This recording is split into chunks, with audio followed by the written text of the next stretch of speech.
one of the major commandments that Jesus says, like it, love the Lord your God with all your heart and soul and mind, right? And then the next one is equally important, and that's loving each other. Yeah. And to see that love get put into action instead of just preached over the pulpit, it has to both be done. But when you see it get done with this kind of stuff, with your hands getting dirty, it's pretty powerful. Yeah. Yeah. I had an unexpected heart attack on Mother's Day. And I normally do a lot of this stuff for Joyce to get the yard ready for spring, which is my part because it's a little bit heavy work. And when Corny and Dennis came to visit me in the hospital, then they said they offered their services to us. I'm building a glorified garden shed out of logs as a log cabin style shed. And what you see here is logs that people from the Bergfeld church helped me with due to my health conditions. Group came in and just started helping us on the yard, and the guys had extra time and they offered to peel these for me. So this is what the guys did for me.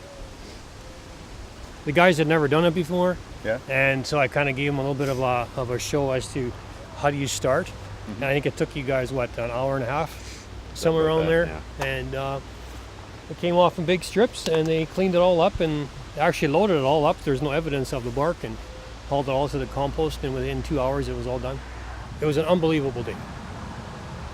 There's so many vehicles, there are so many people. It just impacts the community. Mm-hmm. Like, who were all those people at your place yesterday? Well, the church showed up. Well, what were they doing there? I think it's a very good way of showing church to the community. Yeah. There'll be 30-some people showing up at Abe and Joyce's here that Saturday morning. I think was probably because they've been involved in other people's lives so much and helping out in the past. It was just, we want to go back and help them too. Well, I think this is what church should look like, helping each other. We keep hearing that let's do more home missions, and we've tried to emphasize that.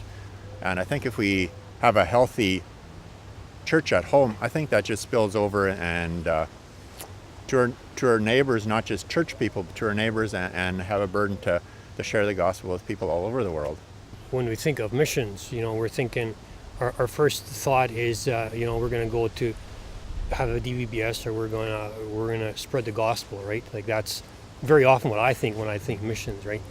And what the last many years that we've done, tons of work days, from shingling roofs to splitting firewood to cleaning houses, like just everyday stuff, hands-on stuff, right? And I looked at, been studying through the book of Galatians, and Galatians chapter 6, verse 10 talks about, if you see the need, to do good to everyone, but then it says especially to those in the family of faith, right?